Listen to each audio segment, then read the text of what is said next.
Welcome to the Sacred Emergence podcast. I'm your host, Michelle Wong, and I'm so thrilled that you're here. This is a place where you'll be guided to living your most aligned life so that your truest, most radiant self can emerge. We'll be jamming on topics ranging from spirituality, entrepreneurship, to wellness and lifestyle design, and everything in between that can support you to grow, evolve, and shine, all the while not taking ourselves too seriously. So if you're ready to step into your leadership, break through limiting beliefs, own all of who you are, and expand in abundance, grab yourself your faith cup of tea and let's dive in. Hello, everybody. Welcome back to another episode of Sacred Emergence. It's Michelle Wong here. And I don't know if you all can tell when it's like I have a guest or if it's a solo episode, if my tone of voice changes. But today I have an amazing guest and I'm so excited for you all to get to know her and to meet her. So with us today is Mariah Pelley-Smith, and she is an intuitive business coach and Reiki master teacher. And Mariah and I connected online through basically our coach, but like just through the different programs. And I love Mariah's work. So I'm so excited that you're here, Mariah. Welcome to the show. Thank you for having me. I'm really excited to talk about all of the things. Yeah. So you're joining us by way of Halifax, Nova Scotia, which I think is so incredible. And then like when I watch you do your Facebook Lives, you're outside a lot. And I just think it's so perfect because you talk a lot about sounds and like with nature and sounds, I just feel like it's such a beautiful mix. But you're just so creative. So yeah, why don't we have talk about you? How did you get started? How did you get started with Reiki? And then how did you start incorporating sounds? Okay, let's go back a few years here. So in 2016, I finished my business marketing and I moved to Halifax, Nova Scotia from Newfoundland. and I was a little bit lost because it was just like, okay, I went to business school. I did the business marketing thing. So, well, what do I want to use this for? That'd be great if I can actually use the thing that I paid to learn. And I was going through this period where I was getting out of a relationship. And then I was just like, I don't understand why I don't feel the magic like I did when I was a child. So when I was a kid, it's just like I didn't experience time for a very long time. And my senses are very heightened and I was in this magical place most of the time. And then when I turned 13, I was like, hey, you gotta get your shit together. And you have to come out of that dreamy state. So I went on this voyage, I guess, of let me find that space again, but in a way that I can integrate it into my adult life.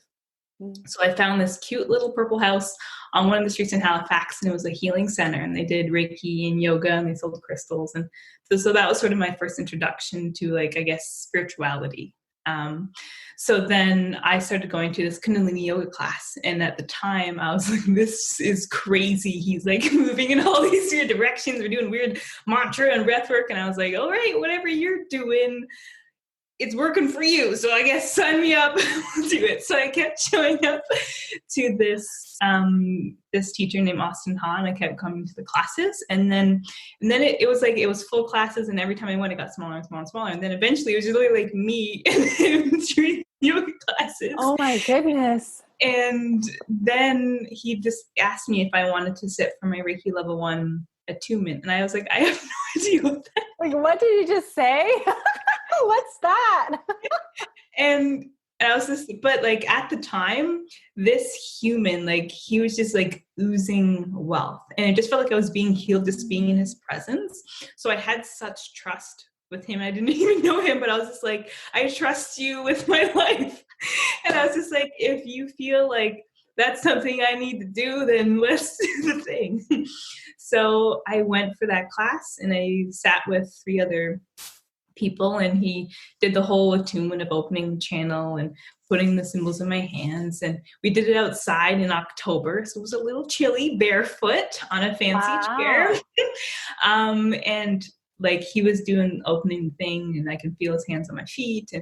And when I opened my eyes, I saw all these orbs in the sky, and then it felt like there was a switch of my senses. It felt like I was turned off for so long, and I was like, oh my God, like I'm missing life. Like this is life right now. It's just like, I could just like taste the air. And it was just this magical moment of awakening, of like, here's the things that I've been missing. And I just felt like I was so open. I could just feel. And I'm actually understanding what feeling actually means, because people say like, you need to feel more, but it's like, what does that actually mean when you embody that? So, we all did our little attunement, and then we went into the space where we were like all standing up, and we visualized and felt the energy move through our hands and through the whole space, or sort of funneling the energy through all of us. And it was just like this magical moment of connection with other beings, where it's like we all can feel and move the energy. And that was sort of like my aha moment of like, I've been waiting for this magic of understanding, but in a way that to relate it to a practice that actually can be used to help other people. So then it all started to click then. And then I got the call. It's kind of like Reiki is like its own entity, and you build that relationship with it. So it was just like, you're ready for level 2. And when you're ready for level 2, people start to ask you to do treatment. And you're like, I'm not, certified yet. So wait a second. So I did that with, I only sat with another person, and that level 2 was like, it's a heart opener. So you're just like super raw. And I remember going through like consciousness shifts of like, life isn't real. And then as I'm really grounded, and this isn't real. And I would go in and out, and it was like massive ego deaths, falling in love with everything. I was just super sensitive. And it's just like, you have to be able to feel that, but to hold that, to understand that, because when you're working with other people, you have to have a next level of compassion, because you're going to see all the gritty, all the things that they hide in the little lock boxes. So you have to be able to love those things too when you're working on them. So that heart opener, you start to understand all of your flaws more in a transparent manner. So then you can, deal with those things. And then it's easier for you to work with other people, because it's just like, if somebody is reflecting something in a ceremony or a treatment with you, you're not going to want to communicate that, because it's going to trigger you. So you have to be okay with that. So you have to work through all your own stuff, because the people that you're working with, there's some parts of you that you're healing at the same time. So it's like you're getting information for them, but it's also soothing your own mind and healing you at the same time. So you have to be comfortable with that. So, you do that for a bit. And then you're like, okay, I think I'm ready to do the next thing. So then you get the call for that level 3, and that's the master level. So I recently actually did a attunement class for that. That's a whole other situation. To energy. That's like, okay, Reiki is like a structure. It's like, we have all this energy. Let's create a system so we know how to work with the energy. So here's a symbol that does this. So your mind knows like intentionally that's what I'm doing. And then so like level 1 is physical. Level 2 is more of an emotional awakening. And then level 3 is a solar plexus opener, because you have to have power in your ability, but also power in the way that you operate with it, because you're going to be seeing things and witnessing things other people aren't, and you have to be okay with that version of reality that you're experiencing all of the time. So you're like doing that, and you're floating in la la land for a bit, and you're like, I remember calling my Reiki master. I'm like, I don't know where I am right now. Am I in space? What's happening? He's like, it's fine. Everything's fine. I'm like, are you sure? Like, so I went through that for a bit. And the whole point of that is for you to get comfortable in those floaty spots. The way that he described it to me and the way that I've experienced it is, what happens is your roots let go of your entire identity that you've built over that time period. So then when you're in this floaty space, you get to actually wrap your identity around a new thing. So that was my choice. I'm going to wrap my identity around healing work, so that when I come back down, I have to do that work in order to feel whole, in order to feel complete, in order to feel grounded. So like that's a part of my identity. So now I have to work with people in order to feel grounded, because I'm up here most of the time. So I have to work with people. Wow. I have so many questions. Oh my goodness. Okay. So like I've gotten attuned for Reiki level 1 and 2, and it was nothing like what you just described. I was like, I felt a sensation in my body. I've got tingles, and that was it. And so like, is your experience because of the person who helped attune you and I don't know, that energy, or is it just, do most of your experience when you help attune people, do they have something similar? Or it's just unique for you because that's who you are? It's a good question. So I'm not sure, but there's many different lineages. So I'm like the traditional Usui lineage. Yeah. People teach it differently, of course. I think it's kind of like I fell into the practice so deeply because that was the only thing that I had. So I would commit hours of channeling. I would commit so much time of understanding how it worked. And the way that my experience of this spiritual journey is like, we're kind of like in a video game, and the more that you surrender to the practice, you get another tool or another understanding. So I spent hours and hours, sacrificing certain things in my life so that I could get the next tool or understanding to help people. So for the Reiki journey, that's like, Reiki is a structure so that you can flow inside of it. And it's a permission for you to use the energy that makes sense to the outside world. But then once you get into those higher levels, it's kind of just like a free for all. And that's when you sort of understand how your personality and the way that your mind works can be used in a different way for healing. And the new thing that's coming through when I'm teaching these classes is like, everyone can be their own Usui. Everyone can channel their own specific practice that can be taught.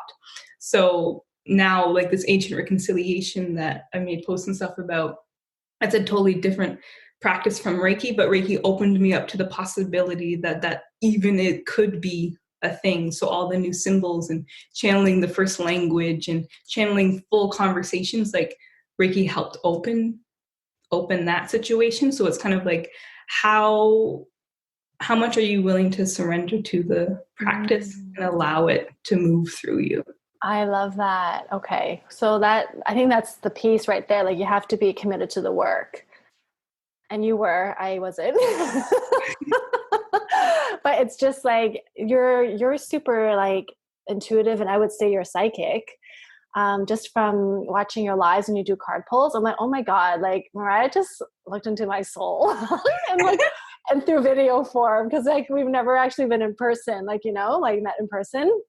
So like, I just feel like that is so beautiful. And then, yeah, you're talking about, what were you saying? Like reconciliation and sound? Ancient reconciliation. I've been getting pieces of that practice coming in, and it's a new practice that I've done my first ceremony of that practice, and now it's like I'm getting more information in the depth of it, so I can teach other people how to do it. And that comes with its own attunement, its own manual, all the things.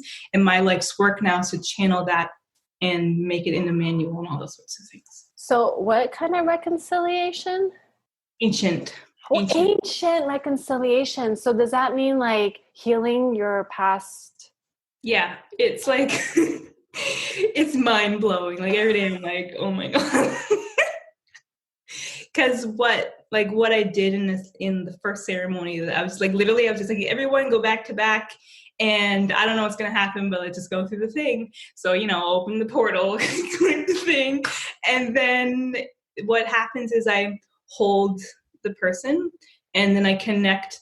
So on Earth, there was the first tribes on Earth, and there was a collective language, but each tribe had their own dialect. So I'm channeling that language in those specific people, in those specific situations and traumas, because the only way to heal trauma is through grieving and acknowledgement. So I'm channeling the sounds and the emotions. So I'm talking a different language, but I'm crying and I'm sobbing, but I'm laughing and going through all these different things, so that you in the present time can acknowledge that trauma, so that it's kind of like, okay, this is the thing that happened, and it's kind of like it moves through me. There's acknowledgement, and then I have to like sing a certain song to soothe that pain, so it feels nurtured and it pulls out of the body, and then it goes through me again, and then it turns into a different sound and goes back in, because when we take something out, we always have to put something back in, but I'm polarizing it so it still looks like it's whole.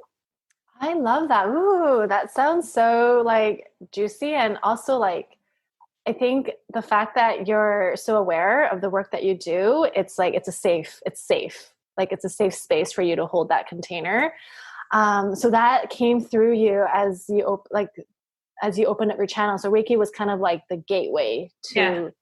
It was like so little amazing. nuggets over time. Like first it was just the sound. And then once I did the Reiki level 2 attunements, after I did 2 of those classes, then I could see the sound. And then that's where all the symbols are coming through. And then it's just getting more and more information as I move along. So like that is a component. And then a new piece that's coming in is each sound syllable makes a symbol. And what happens is like you shoot out the symbol through the sound, and then it sort of makes this casing around the person. So it's kind of like this ball, but it's all different symbols, and it kind of just moves like this, and one will pop out and run in the body and it'll go back in. So it's like soaking up certain stuff. It's this beautiful, complex, holographic thing that goes around the body. Okay, cool. So like for the listeners who can't see, so like Mariah's basically like, she's like, I don't know, forming shapes with her hands.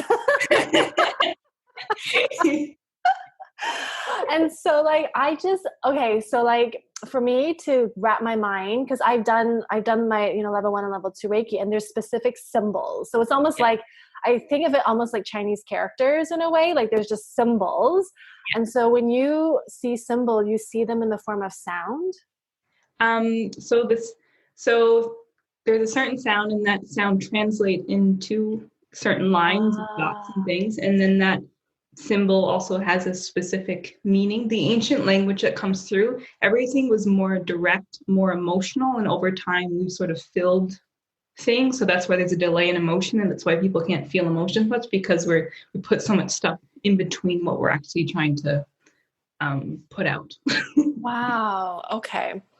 And so I think what's really cool is like for those listening, like follow Mariah online, because she has the most amazing graphics. Like it's so creative. And so I'm like, that's part of what you feel and channel, I'm assuming.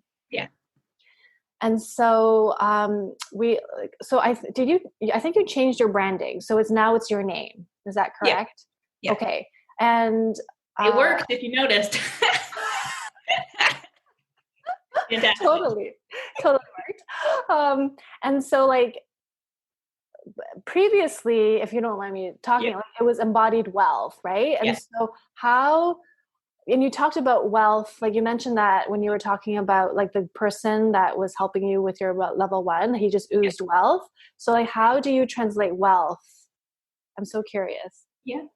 So the way that I see it, it's like, wealth in the body with your health, obviously wealth financially. For me, wealth, the way that wealth comes in easy forms is if you allow knowledge and wisdom to sit in the body. So it's like that knowledge and wisdom that you're passing on, and as well, if you can weave that wisdom into creative ways. So with my work, I'm intentionally trying to translate the energy that's in the space and then make it into beautiful things.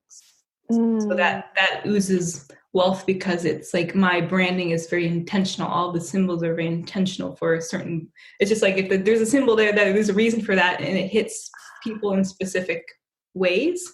So because everything is very intentionally healing others, it's like wealth can't not come because of that exchange that's continuously happening, because the wisdom is coming through and moving in these creative ways in the space. So if you have creativity, there's no reason why you can't have wealth in this space. It's just a natural process.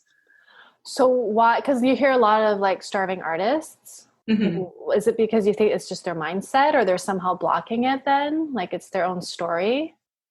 It's like there's this weird thing that happens when you're an artist, in my perspective, where it's like, I made this beautiful thing, but you don't think other people are going to see the beauty that you see inside of it. So then you automatically put a block because you're trying to protect that sacred thing that you created. But once we rip that down, we're like, no, this is actually valuable, and people see the beauty in it as well, then that natural exchange can happen. Cool. Yeah. So, Okay. So then I'm just so curious. So you went from, you teach training and courses to help people. Do you work one-on-one with people, or like to help them with Reiki healing and all that, or? I used to do it a lot. And then I went down to only 2 sessions a week. And it's like a secret link, because it's a lot of work, select humans.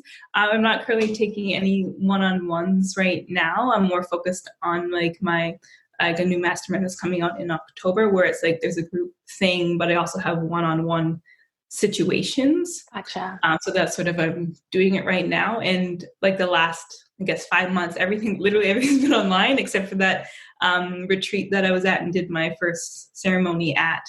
And recently I did some Reiki in person, but I'm feeling that call to work with people in person and online again. So I'm trying to figure out that situation, just because the work, it requires a certain person to have a certain level of openness, because if we're going way back in time, bringing it to the front, it's like I want to make sure that you've learned specific tools in your own life to help you with that integration, because I can teach you, I can show you how to do the things, but if you don't have your own knowing of the importance of the work, then it's just not good for the long term, because we're opening so much, and you have to be okay with the actual identity that's going to show itself once we remove those things. Okay. So it's like people would take training to learn how to do it for themselves, and you just got to make sure that they're prepared for it, basically. Yeah. And the way the streamline sort of, or the message I'm getting is kind of like, give them their Reiki 1, Reiki 2, Reiki 3. And of course they can do the level 4, where it's like you learn how to do the attunements on other people in level 4. Some people teach level 3 and 4 together. That's kind of like the base of introducing someone to energy if they have no idea, but they're interested in the ancient reconciliation. So that's sort of like the opener piece, because then when you get into the training of ancient reconciliation, it's a whole next level of understanding, and you have to have some connection to your intuitive abilities and working in that astral plane, because that's where all the work is happening. And you're collapsing. It's like part of the lesson is like you have to become aware of, it's like 100 different primal lifetimes that you've experienced, where you've had techniques and healing abilities and certain sounds and languages, and it collapses in your one body in this reality. That's where that healing power comes from. But like, if you just jump into that, you'd be like, what? Yeah, I'll be like, what just happened?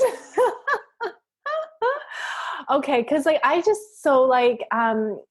so you work with sounds. So like sounds channel through you, and then you somehow you see them, they form into symbols. Yeah. To me, it's a little esoteric, right? Because you can't touch sound, but you can hear it. So how do you organize it? Well, so everything is like, the universe likes to make sure that you integrate the pieces. So at first it was just like, oh, here's some weird sounds that I'm doing through treatment. And then it was like, okay, now it's more fluid forms and it comes deeper in the body as I get more confident with it. And then when I did those attunements, it was kind of like, oh, you can actually see it. So it was reorganizing what your senses mean to you. So just like, forget everything that you know about your senses, and let's rebuild those around a life that actually makes sense for you. So when I started to see the sound, it was a way of translating for me. So I'm actually creating a dictionary of like, this is what the sound would be like if I put in syllable form, and then I'll draw it. And then, with the meaning. So at first I had to do that to understand, but now it translates at the same time. So I'm speaking the different language and doing the sounds, but I also can see the symbol. So then now, because there's that like understanding and that awareness, then it's like I understand how it can like piece the symbols together to make like a healing sentence, for example. But in order to get to that space, you have to be okay with that running, because the sounds can sometimes be like, whoa, are you sure about that? Like, that was intense, or that didn't sound like it was supposed to hit there, but all of the sounds are sacred, whether they are squeaky or low or over here. So yeah, hopefully that answered the question. Yeah. So like, I remember because I was watching you do a live I think you were doing like a masterclass, and you're talking about how sound is so like, I don't know if you said the word universal, but it's just, right? You're talking about the importance of sound and how it's actually like, it's a universal thing. Yeah. Okay. It's like, so you know how if you go to another country, but you don't understand the language, but you can get the feeling, because you're understanding the feeling of it. So it's the same sort of thing, but we put up so many barriers around language that, it's hard to overlap and see where they actually connect. Gotcha. So this ancient reconciliation thing is like going back to the time where we all spoke the same thing, and it was all sort of emotionally based, because we're all emotional beings, but some of us have more intelligence than others. And this is part of the practice where like I'm literally sobbing and like crying out and like going through all these things in front of a group of people for that specific person. So the deeper that I'm like sobbing and going through is like has to balance out what they are capable of purging in this specific time. So if you're really close off emotionally, I'm like, they're crying out forever. But if you have that capacity to purge more and you're going to be able to do that later, then there's not as much that has to come through me for that ceremony. So if it's like universal emotion thing, it's like everyone has like a hum of understanding, but it's whether you're going to allow yourself to understand to go there. Gotcha. Okay. And so this is so fascinating. It's just like a totally different level of like conversation. Like, you know what I mean? Because it's just so different. And that's why I was so excited to talk with you about it. Just how you're so open to having, I guess, the downloads come through you. And it seemed like you were saying how before you got Reiki attuned, it was like blah, like life was kind of blah. Yeah. And now things just open up, and like, I just see like you're just radiating joy, So what would you say, like from your experience of working with people, what would you say is kind of like people's blocks? Like what, it's like, what do people need to work on? I find the thing that I see in most level 1 Reiki students and most people that I work with, it's funny because the way that my business works is I see my business in the astral plane as an ecosystem. You've probably heard me talk about that before, where each temple in this ecosystem is a certain offering or service, because it's a sacred place that people want to go to. They're not forced. They want to go to the temple to do their thing. So what I notice in the space is the first thing is people think if I can't read or do intuitive work visually, then I'm not intuitive. And then the other thing would be there's like a forcefulness in trying to get to the next stage as well. So like the forcefulness of trying to get there, that's blocking you from actually integrating the things that you need in order to get to the thing. Yeah. And it's like everyone, the way that I sort of understand the way that universe gifts you that next level of seeing is like understand the gifts that you have in the way that you interact with your environment, whether it's feeling or seeing or whatever. Once you like acknowledge that exists and you use that, then the next sense will open, and like that visual piece. Sorry, like crying out. It's like, sorry, you're gonna be locked up for this podcast. So the way that like when you open up that visual, you have to be prepared for what that entails. And part of like the training for that level 3 is being okay with seeing entities and parallel universes and other dimensions and doing psychic surgery and removing entities. And there's like, the more you can see, the more you can make it tangible in the space, the more profound the healing is, because you've created a tangibility around that scenario. So whatever you focus on is. So you're going to be able to focus because you can see the thing in your hand and you're moving it over there. Gotcha. That is so cool. So like I was interviewing someone else. I think it was Kim Bizjack, and she works with ghosts. The conversation was around ghosts, and I was like, I have like no desire to see ghosts. And so like with your work, you actually see entities, like spiritual entities. Does that freak you out? Because that would freak At first I was like, yeah, okay. I was in my last level of Reiki, and a different Reiki master was like, so is there any other questions you have? And I was like, so I was just wondering if we're 11 light, I was just wondering if this will give me see dark things. She's like, actually that's perfect, because the higher your vibration, the more potent you are, the darker energies that you have to work with, because you can. Like, that's part of the job. That's part of the responsibility. Gotcha. Because they can't cling to you because you're love and light, and you're, and it's funny because like once you understand that, you have a different level of compassion for these beings, because it's kind of like if I have, or a client has a certain trauma or resonance with a certain frequency, and there's another entity in a different timeline or dimension that has this similar experience, could be opposite or whatever, but it's same, they'll stick. Like if there's an opening, they'll stick. So that entity sits inside the human body. So when I'm doing healing, I'm healing that person so that I can remove the entity, but I'm also healing the entity so that it can heal from its trauma, so I can throw it back in the portal and let it go back where it needs to go. Oh my gosh, that is so cool. That's like total next level, next dimension. Oh, wow. Okay. So then, let's see, when we were talking about like for this podcast, you wrote about like business modality, like all these different aspects in terms of business. So was there anything you wanted to touch upon with that?